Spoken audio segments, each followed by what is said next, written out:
ஹரிக்குட்டி கிளம்பிட்டாங்க ஸ்கூலுக்கு.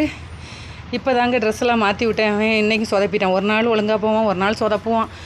அதனால் ட்ரெஸ்ஸை இப்போ தான் மாற்றி விட்டேன். சாப்பாடெலாம் ஊட்டி விட்டுட்டேங்க. ஹரிஷ் குட்டி கீழே இறங்கு. மழை லைட்டாக தூரல் விழுந்துக்கிட்டே இருக்கு. கீழே இறங்கிட்டு வீடியோ எடுக்கிறேங்க. டைம் ஆயிடுச்சு. இறங்கி விட்டார், எங்கள் தலைவர் இறங்கி விட்டார். ஸ்கூலில் போய் என்ன கூத்து பண்ண போகிறானா தெரியலை. ஹரிஷ் குட்டி குட் மார்னிங் சொல்லி எல்லாத்துக்கும் பாய் சொல்லு. பவுடர் லைட்டாக திட்டாக இருக்குது. இங்கே பாரு நிமிந்து பாரு.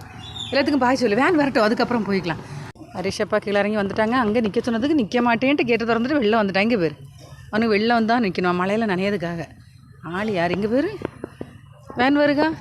அங்கே போனால் இந்த சைடு திரும்ப, இந்த சைடு போனால் அந்த சைடு திரும்ப. இங்கே பேர் ஏமாக்கா, இங்கே பாருடா என்னாச்சு. இங்கே பாருங்க, அங்கே இன்னைக்கு சுற்றிலாம் வீடியோ எடுக்க வேண்டியதாக இருக்குது ஹரிக்குட்டியை. இப்போ ஆட்டோ போகுது. தாத்தாவை எங்கேன்னு தேடுறான். தோட்டத்துக்குள்ளே தாத்தா நிற்பாங்க. தாத்தாவை காணாமல் தேடுங்க. அன்னடி தங்க பிள்ளை வேன் வருகா பாருங்க. செல்லம்மா வேன் வருகான்னு பாருங்க. எல்லாத்துக்கும் பாய் சொல்லிட்டு கிளம்பு. இங்கே பேர் பாய் சொல்லிட்டு கிளம்பு. இங்கே பேர் அவனுக்கு ஃபுல்லும் ஆராய்ச்சியில் இருக்கான். வான கீழே இறங்கி வருமா வராதான்னு ஆராய்ச்சியிலே இருக்கான் என் பிள்ளை. எம்மா நீ இங்கே வாம்மா, தொழில போயிடாத.